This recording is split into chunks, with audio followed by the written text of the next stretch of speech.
Okay, let me just be sure we're good. I think we're good.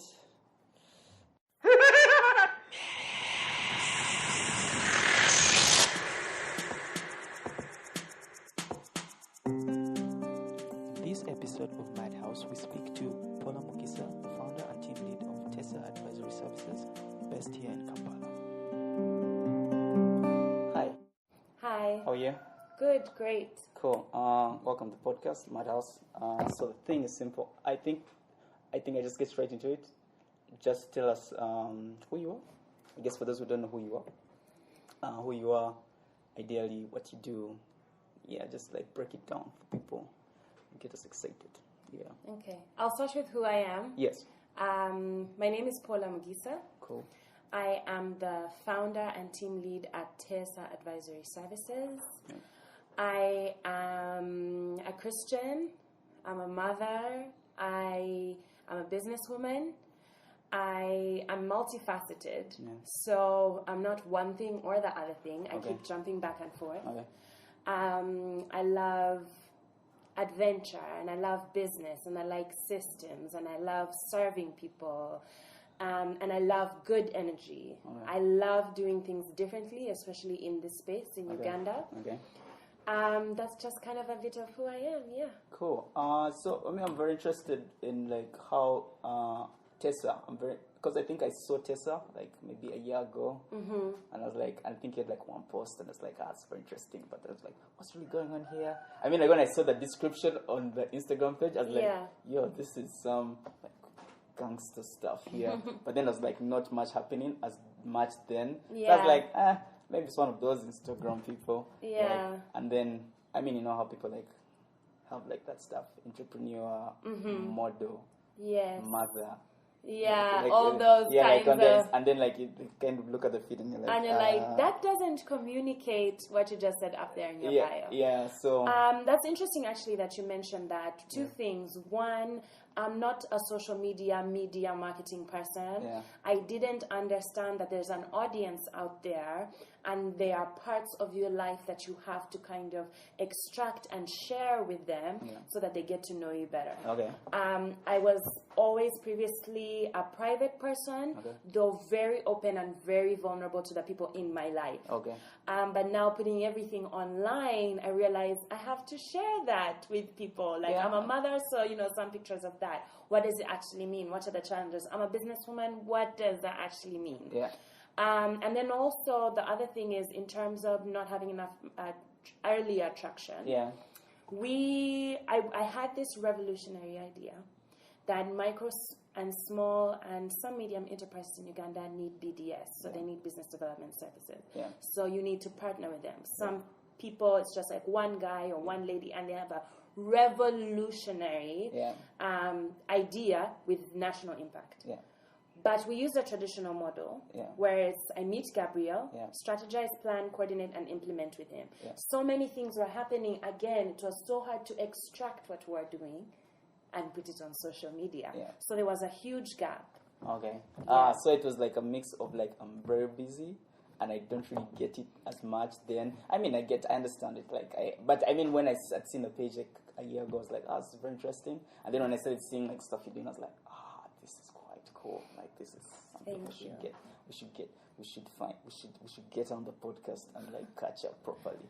Great. Yeah. Yeah. So how did Tessa start? Like that's what I'm very interested in. Like just tell us the story of Tessa in like. So Tessa, many of businesses, when you hear about them, the business itself is very much entrenched in the entrepreneur themselves. And even though we in BDS like to encourage them to be separate entities, there's still parts of you in it. Yeah. It's literally your baby, as you've heard very many people say. Yeah. So Tessa, the name, was actually... what's the right word? My mom came up with it. Okay, cool.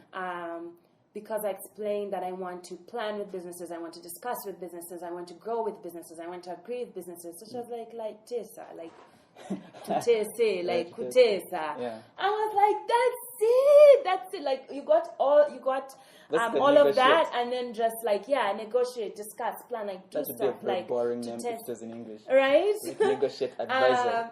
So a lot of people thought that it was Tessa, like my name. Maybe I'm called Tessa, but it's Tessa, and our hashtag is Tutese. And it just grew from there. And I've been helping businesses started multiple businesses myself, set up many of family businesses, friends' businesses, other people's businesses, tried and failed, and grew certain businesses over the past 10 years, which feels crazy to say. So from like my early 20s, I've been growing businesses in Uganda, and it's been exceptionally fun. I also studied business. So I did business enterprise at the University of Buckingham, which is essentially learning how to set up, structure, align, grow, scale a micro to medium enterprise. I also started an app company that won an award whilst I was at uni. Nice. So there's that. All of the things kind of came together around the time my daughter was born. You hear a lot of people talking about, I had a child, so I had to step up. Yeah. But it doesn't really describe what's happening. Yeah. Something inside of you is pushing and you don't know what it is. So like if you are avoiding these dreams you had, or like you and I were speaking earlier and you were like, we had these people on board and they said, this idea was so radical. Yeah. Whatever you've been thinking that has been leading to you to what you're supposed to do in this life, I don't know what it is, but when you have a child, it's pushing you. So that's how Tessa came about. I was working in civil service, and then I realized I have to do what I have to do, no matter what. So that's just how Tessa came about. It wasn't that hard to start because I had already built this community of people around me who know that I do business development services. And so set up Tessa, registered it, and then just structured all of them into formal clients. Brought up my bag of templates and businessy things and my drive to execute anything that I believe in, and then we got Tessa. That's just like I went like a whole other direction and said businessy things. She now just sounds like a magician right now. Yeah, like, literally. Sometimes you feel like that. I'm sure you feel like that with your kind of work. Like, this is bomb, Gabrielle. Like. To figure out that you could do something and solve someone's issue, kind of like magic. Yeah. That's cool. So that's how Tessa began. So how long has Tessa been really doing stuff? I think 20 months now. Okay. So like Tessa, the company, 20 months. Okay. So I explained how we started with the traditional model, which happens with a lot of Ugandan entrepreneurs. Yeah. People in general, but Ugandan entrepreneurs, because it's a market which has so many gaps and so much room to do stuff. Yeah. But then at the same time, youth are being told that thing that you want to start, it's great, but people are kind of not ready for it, or people are not going online, or just all sorts of reasons why you shouldn't do this thing. Yeah. But then you're thinking that this is the gap that I want to fill because no one is doing it.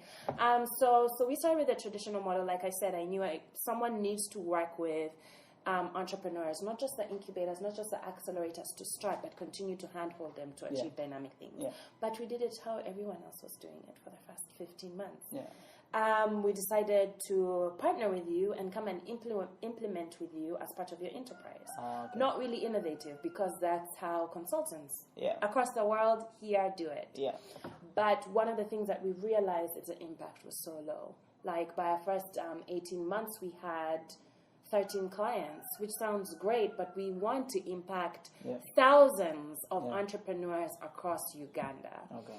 And so we only just started to do what we have always wanted to do, which is get these tools, these BDS, this support, coaching, consultancy, and put everything online. Nice. Yeah. Nice. I think you're future-proofing yourself. Just like, it's coming. You're just like, hey, internet's going to get cheap.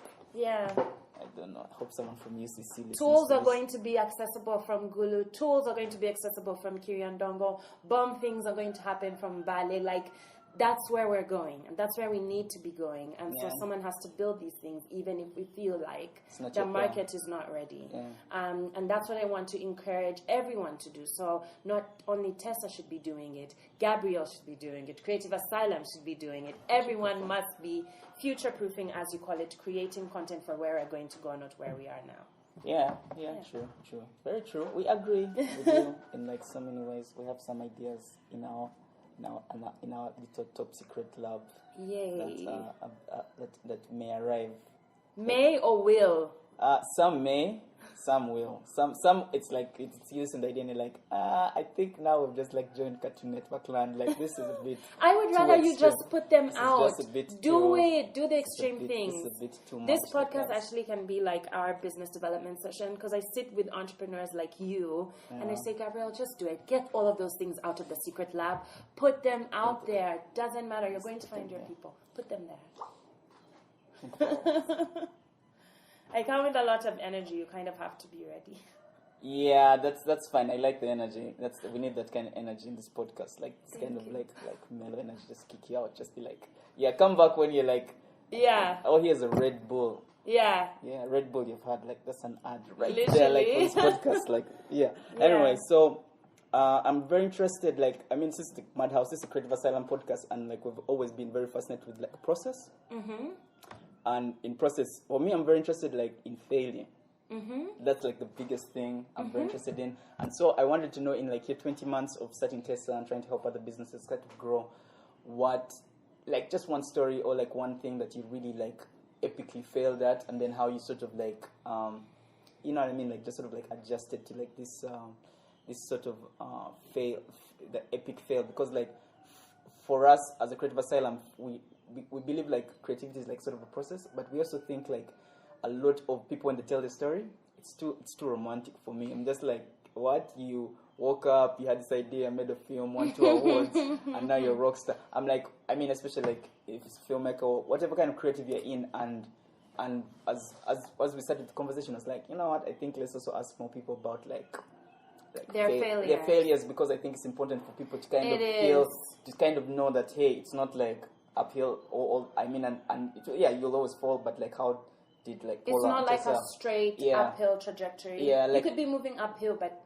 but bumps. I'm saying like, especially that you're in the business kind of world of things, there's a lot of like, last time you said the elusive deal. Yes, the elusive deal that feels like like when people say elusive deal, it all comes down also to the culture of like perception of like when you're a business person, you always have money, you're always growing, and then you're like, that's not real life. Like, hey, that's not how it works. I know I have a business, but like, we didn't have work for like past 5 months. Now what do we do? But like, I just want to share from a Tesla perspective where. From a Tesla perspective, I love this question because the failure is what helped us iterate. Okay.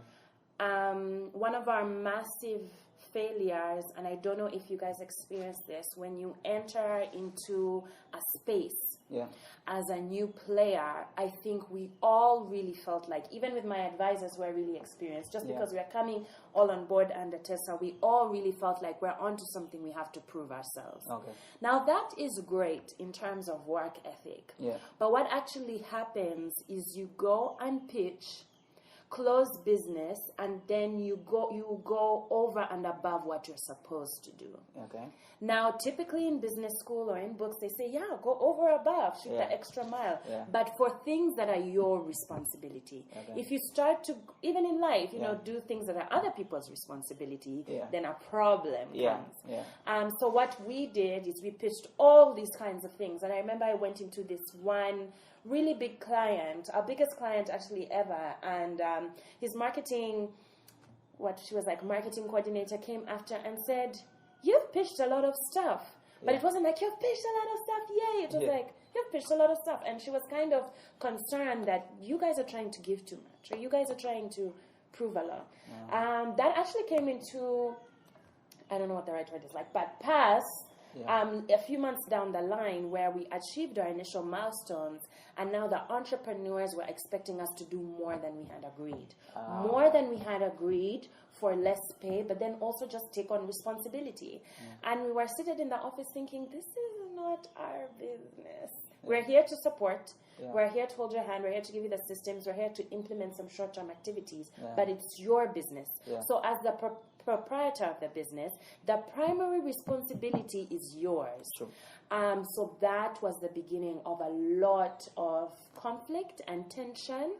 It was also the beginning of a lot of drain, burnout. Okay, I understand.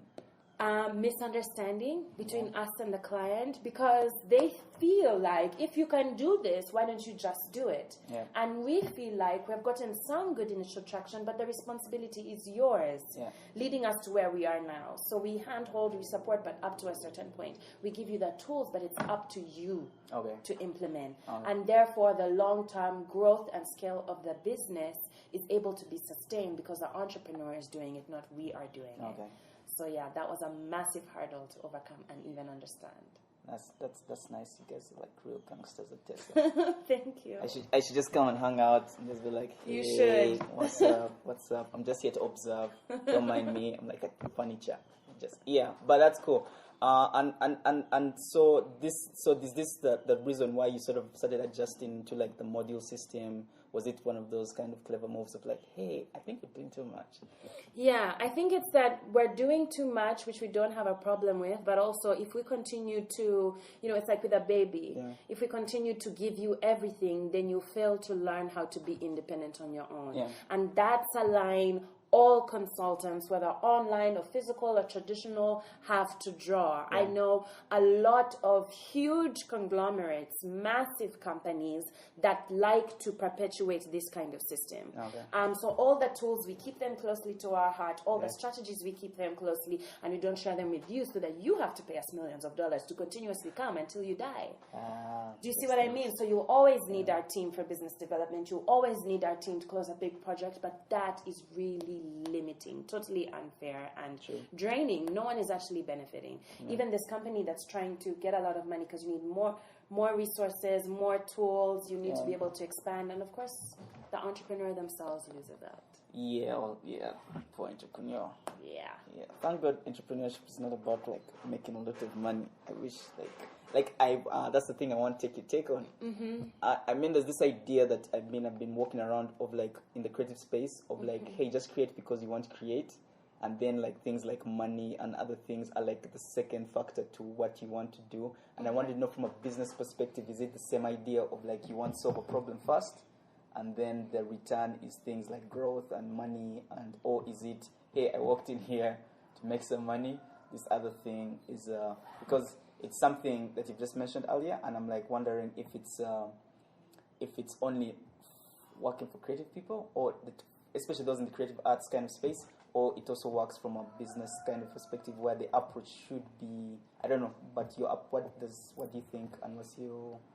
I think that sometimes we limit ourselves by putting things in boxes. So we don't have to do one thing and then do another thing. You can do three things simultaneously. Thankfully, I'm not asking entrepreneurs or you to do three things simultaneously. I just want you to do two things simultaneously. So create, because that's the primary thing that you do where you serve. So serve first, doing what it is that you do that's bomb. And simultaneously charge the value that you feel it's worth. Not that I think that it's worth, which a lot of business schools tell you, or business books. And I wanted to be able to go to business school, get a first class, which I did, be at the top of my year, which I did, and be able to say, nope, I don't want to do that. And now what I tell businesses is serve first. So do your thing, the creative thing, bomb, and then charge the value that you feel. Because you're creating for me something. But you have a much better idea. So I should send an invoice after this podcast. You should. You should. Like, hey, here's the invoice. You should have sent it before and I should have paid. Because getting someone else in the service is just like, But then for all the things that you do, I really want entrepreneurs and the creatives that listen to this podcast to really understand that. Charge the value for what you feel it's worth. You know what it means to shoot a podcast, prepare for it, plan for it, edit it. I don't know, all the other things involved. And then the long-term value to me. So not the immediate value, but the long-term. So I would say it's that. I also wouldn't say it the other way around, which is go out and look for money. It's so draining. It's really, really draining and also confusing, and kind of like, you're looking for money doing what? So I really want to encourage people to just do those two things simultaneously. Offer value, get value at the same time. And then it just is boom. Now yes. I'm going to, new word in this podcast. Yeah. The guys just be like, why is Gabby's in bomb for like this whole season of like podcast? I just be like, I just learned a new word. Fantastic. Yeah. So I want to know where is Tessa going. Like, I'm now very interested. Like, having this conversation here, I'm just like very excited to see like what crazy are you guys up to. So the website is our home. Okay. Yeah. Pretty cool. We want to thank you. We want to, people are now more and more, because we're online, asking what does Tessa do? And what I say is that we work with entrepreneurs to give them tools. And so our website is the home of tools. And we recognize that we have to be sustainable as a business, so people have to pay. Yeah. But we must have impact. So we must serve exactly like I'm telling people to do. Okay. So that means that there is a section of our site which has free content. Sure. It will always have free content for as long as Tessa exists, even if I die. Yeah. You know that principle? Jab, right hook? No. Give, ask. Oh, yeah, I love that. Yeah. Oh, wonderful. It's a Gary Vee thing. But cool. But like, yeah, like that, I feel like that's what you guys are doing, which is pretty cool. Oh, great. I didn't even know it, but yeah. Like, give value, and then when the time is right, ask. So, like, I saw the module 1. I haven't done anything, but the way, I was just having fun on the site. Okay. Like, just like saying, is it fast? Does it respond? As I say, it says. Yeah, those kind of things. But like... So the module was 1. Yes. The vlog and podcast is 1. Each vlog and podcast episode is going to come up with 1 tool. Oh, cool. The resource library is like my baby. Every single strategy tool, whatever, we're going to throw on there. So like even just by the end of 2020, we're going to have hundreds of tools on there that you can implement really, really, really easy. Like, I don't know if you follow us, but we have that strategy session that we just did for the business module competition. The thing with the ladies with the baby thing. Yeah. Okay. So we sat with them for over 4 hours, and we did customer acquisition lists. They thought that they only had maybe 2 customers that they could pitch to. Okay. What they knew is that they really wanted to do that, what you're calling the baby thing, which is an online store. I watched the video and I was like, okay, baby. Yeah, so they listed, we only wanted them to list 13 customers that they would start with. They listed 23, and they're certain, all of them they're going to close. We did their business model, we did their limiting beliefs and comebacks, so getting them into the right mindset. Cool. We did strategy planning and coordination for the first 30, first 60, first 90 days. Yeah. All of that stuff is on the site, Gabrielle. It's free, like you can have your business model, it's just, and so the course really just goes into it in very specific detail. Yeah. And of course, we're dealing with creative asylum. So there's business coaching, there's consulting, there's that extra thing. Yeah. But otherwise, all of the things are on the site. So that's where we're going, where we want to really just go across the country, literally with podcasts like these, and even physically, because that's in the works, and just telling people you can get these tools, implement the things which you're supposed to implement now. Oh, cool. Yeah. That's really nice. And so I wanted to know, what's the process of like putting together these tools?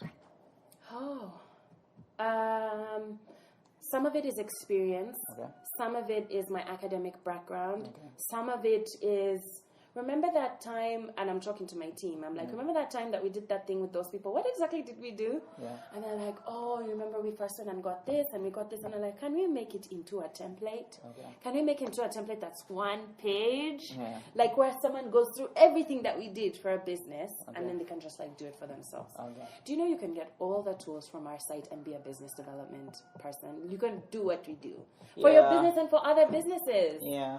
It's fun and it's not that hard. You say, like you're not convinced, but you can. No, don't mind my laid back Yanis. My laid back Yanis is like generally just like, I'm just like, okay. It's not my thing. Okay. I can't say I'm like, hey, that's why I say like it like that, but I'm very intrigued. Okay. I think I just need to do some more homework. Yeah, I would love to know. In the space of business development, I don't really know much about it. Like, if you tell me about camera gear, we can go for the whole day. Okay. But like, I don't know much about that. So, sorry to interrupt you, but that's what I would love to change. I would love for you to know about camera game and to know about creative stuff, and then also business development stuff, and just be like, no, I know that stuff. Did it for my business, can do it for other creators. True. Yes, that's why I'm very interested. Like in like I know. I mean. I guess the conversation that will happen after this. I guess, but like, it's very for me. It's just I was very fascinated with what you guys were doing, and I was like, you know what? Let me just like put my toes in the water a bit and just like really before I start swimming. Wonderful. In like business development, like lingo, and like just like understanding it, and then seeing how it sort of relates to like the creative asylum community, and like and seeing how like creative people, especially young creatives who we hang out with a lot, can sort of like really benefit from understanding your perspective of things. And then okay, just that you've just mentioned, I mean, now that you've shown, so all the processes you're saying are really like experienced and like a remix of a lot of other things like that. And usually what's the timeline usually to making like a template, let's say, like this kind of modules? I'm very sorry, I'm asking, I love like process things. I like to know like how guys really turn around these kind of things. I love the word remix, like a remix of all of those things, because it really is that. Sometimes it's like spur of the moment, so you get the idea, the broad framework, because we use a lot of frameworks, and then refine it. So refining is really, really easy, because you just put in the detail, you put in, if it's a checklist, a guideline, a workbook, a reporting template, research, whatever. Cool. So the frame is the hard part, because it's like, what is the entrepreneur supposed to extract as a result by doing this? So for businesses or whatever. So sometimes it's spur of the moment. Sometimes it's a brainstorm session. So we have these board of advisor meetings quarterly, or sometimes more frequently, like now when we're going through a major transition. And with the rest of the junior consultants. And people are just talking, and then we're like, that's crazy. And then frame. So like then we just list all of the ideas, put them in a frame, and then after that it's really, really easy. So sometimes it takes longer. But I also find that it takes longer when we're not understanding what the entrepreneur wants. It's easier when we remember what we felt like, what the entrepreneur felt like, and how to get them on the other side. Then it's like, we know what they want. We know what we can. Cool. That's nice. So there's something you said earlier, and I'm like, she has to share how she's born like this. How do you have a board of advisories and yet that small? Wonderful. I'm glad you brought that up. So because when people say that, it's usually like, hey, you're like NSSF or like MTN. I'm so glad that you brought that up. A board of advisors is just a fancy word for these people that you ask stuff. How many people do you ask for advice? You know, the camera is not working, the audio stuff is. So how many of those do you call? You. I'm now interviewing you. Like in a week for all of the creative stuff that you do, including this podcast. Maybe like one person or two. One person or two. Ideally, it depends on the need, on the problem at hand. But like usually, like one or two people will be. In your mind right now, do you have a person who you would call for camera issues? Yeah. Do you have a person who you'd call for audio issues to do with this podcast? Yeah. Do you have a person who you'd call for events like Artfeld and all of the great things you're doing, partnering with them? Or a person at Artfeld itself? That one, no. That one, we just like wing it. You just wing it? Just like, hey, but why aren't those two people, the camera people, the podcast person, your board of advisors? Do you see what I mean? Yeah. It's a great structure to show that you have corporate governance when you're coming to TESA, maybe to help you get funding for Creative Asylum. It shows that there are a group of people who are experienced in a wide variety of things, who you go to continuously or on some consistent basis. It can be once a quarter, so once every 3 months, to advise you. And you come together when your business is either going to do something big or something major, or there's a challenge, and they are just invaluable. Also, it's free. I mean, most of them will come and say, you know what, Gabrielle, we see all what you've been doing, since uni days or whatever, and we just want to support. And by having two, they'll naturally say, Gabby, there's this other guy who you should talk to. And then it can go out of hand. I don't expect anyone to have more than 6, because then everyone wants to talk, and then you're not really extracting anything. But like from 3 to 4 to 5 to 6, 5. You've said not more than 6. Okay, 5. Because sometimes it's advisory board of 15, guys. Okay, that's a disaster. That's bad. Yeah. Hi, guys. Let's say 5. Let's settle on the number 5. 5 is just good enough. Plus you. And then as management, and then you will trickle it down to the rest of your team. Or if there's someone between you and your team, then that's... Yeah, but having a board of advisors is great. It's something that you need to have from the very beginning. It's something that we had before we closed a single client. Nice. And I really, really want to encourage, especially micro business. So you are the skill, you are the person, but there are all these other people. It helps with structuring, it helps with access to funding. Okay. Some of these people know some people. Yes, it also helps with reputability. So it's a good way for you to work with people and like, I know my thing. I know I'm a creative. I know I'm this. But I have these board of advisors. So you bank on their reputability in order to be able to open more doors. It's just winning for everyone. Nice. Okay. Yeah. Cool. And then if you win, they look good. They look good, and they're on the board of this and this and that, and they're advising this small company, and they're advising, and look what they did. Look what they did. So, yeah. That's very interesting. It seems on WhatsApp making phone calls. Hi. You ask good questions. Hi. I'm glad you're pulling out all of these things that I'm saying and making me explain them. That's cool. I know, sorry, I was just like listening, just like trying to pick in a few things, and I was like, wait, you said advisory, like that feels very fancy. I'm like, cool. Like, how is she pulling that off? Yeah, but can you see that you already have yours? You just don't call them that. Yeah, I just don't. You just don't call them that. I might even have fancier people, I think, in my circle, and I see. It's just that I don't think. I think at the moment, I can see the need when the need will arise for such a clever, like symbiotic sort of relationship with those kind of people, and I'm glad you shared it. Kind of like opened my eye, and I hope people listen and be like, BSD so too. Business development services. Yeah, BDS. Yeah. 101 in the Silent Podcast. Yeah. We're going to change this podcast now. It's not going to go Madhouse. It's going to be called something else. Yeah. Cool. And so that's cool. So where is I wanted to know something very interesting about like Tessa. Yes. This idea of I saw that elusive deal thing. Yeah. Yeah, it's pretty cool. I want to know how Tessa is dealing with like the market, especially Africa, Uganda, that whole space. Like, how are you dealing with it? Like, this is still part of our conversation of like the future of Tessa, but like I'm really interested in how you guys are sort of, especially where you sort of have to teach a new idea. Yes. To people. That is not really like whether it's a cultural thing that people kind of think of things in a certain way, or I don't know, but like how is Tessa sort of navigating the space of culture and perception around money, business, and those kind of things. Yes, so very, very interesting. So many things to talk about there. So we didn't choose episode 1 as the elusive Ugandan deal by mistake. Okay. It's so ingrained in our culture in Uganda that there's this deal I'm chasing.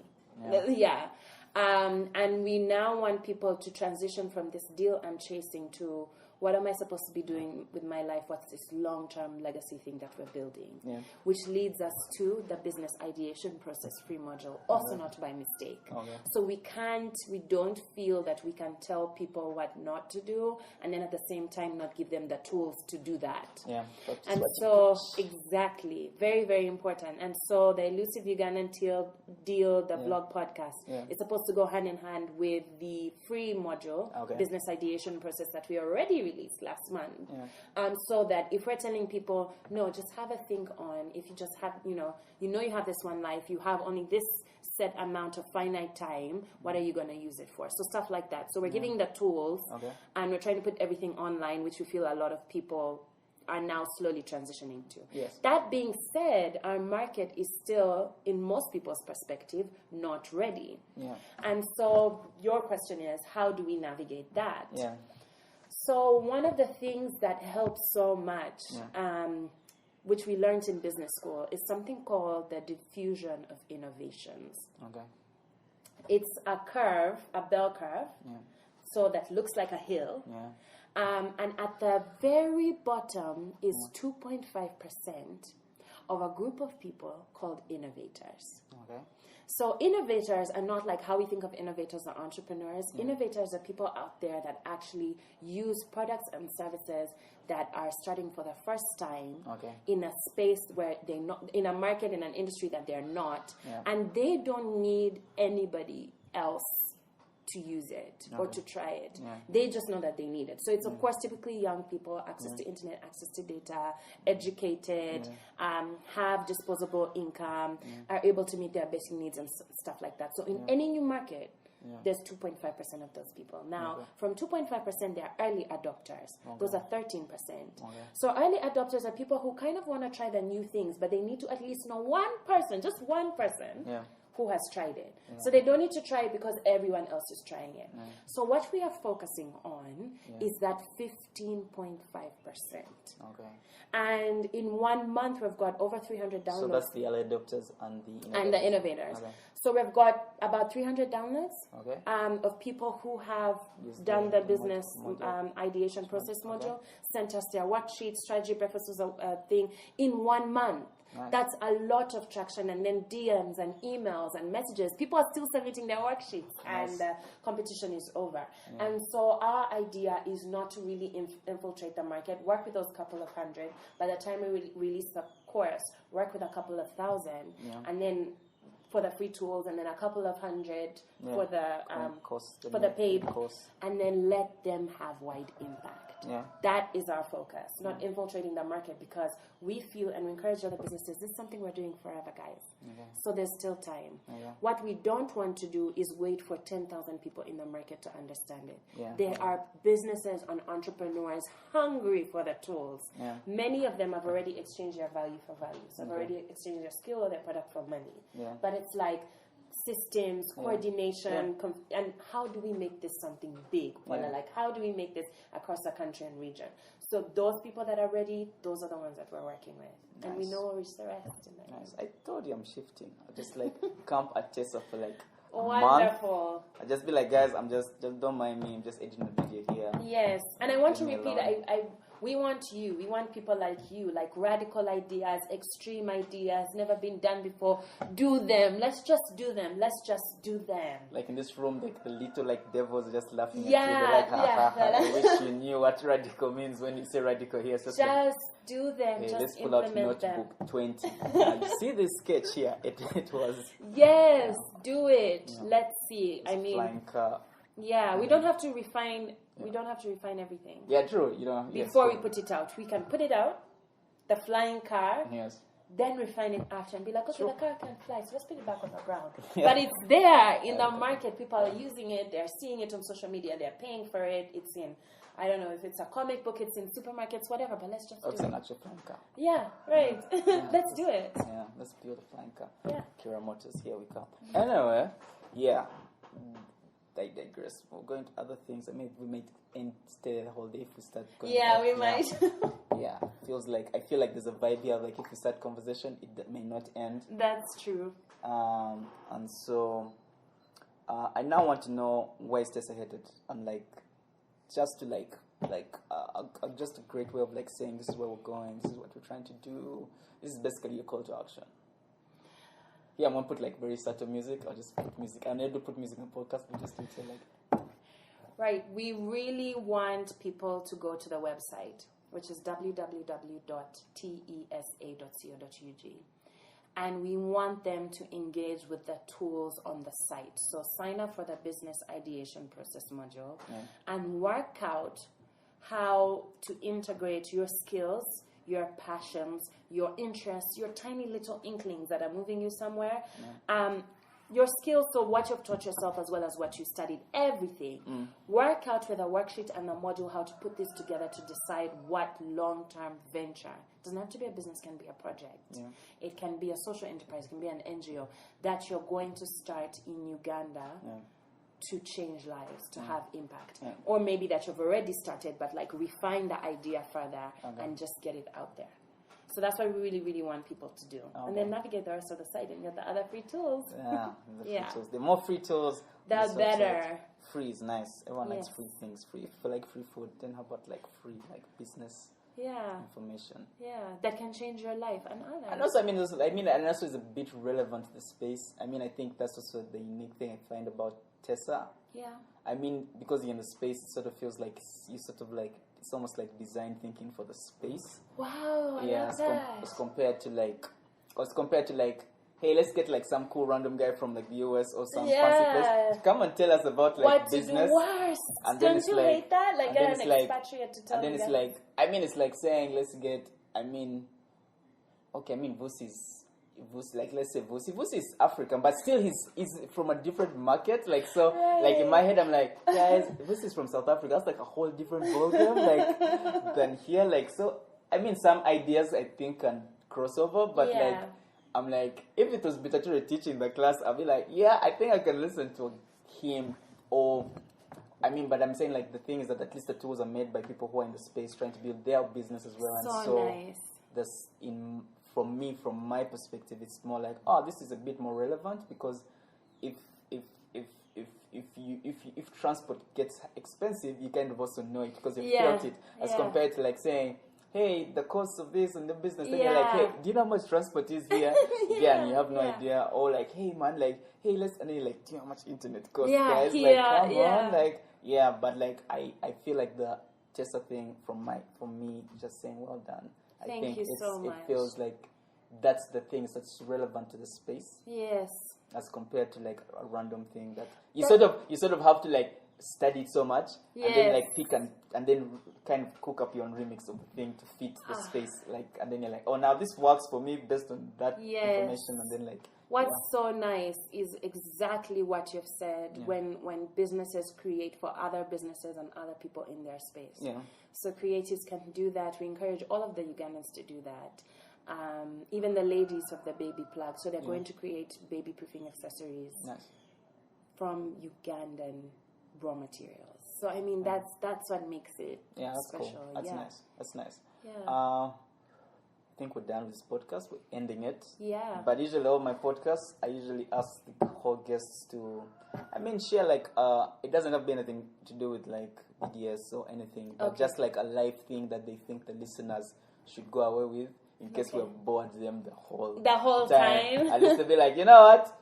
Those guys bored me, but like at least Paula said like, this is something I should like, but from, something you'd share. Like a life thing that you think that you feel like they should know, or a life thing which I feel like your audience should know or that people should know is hinged on what you were asking me about failure.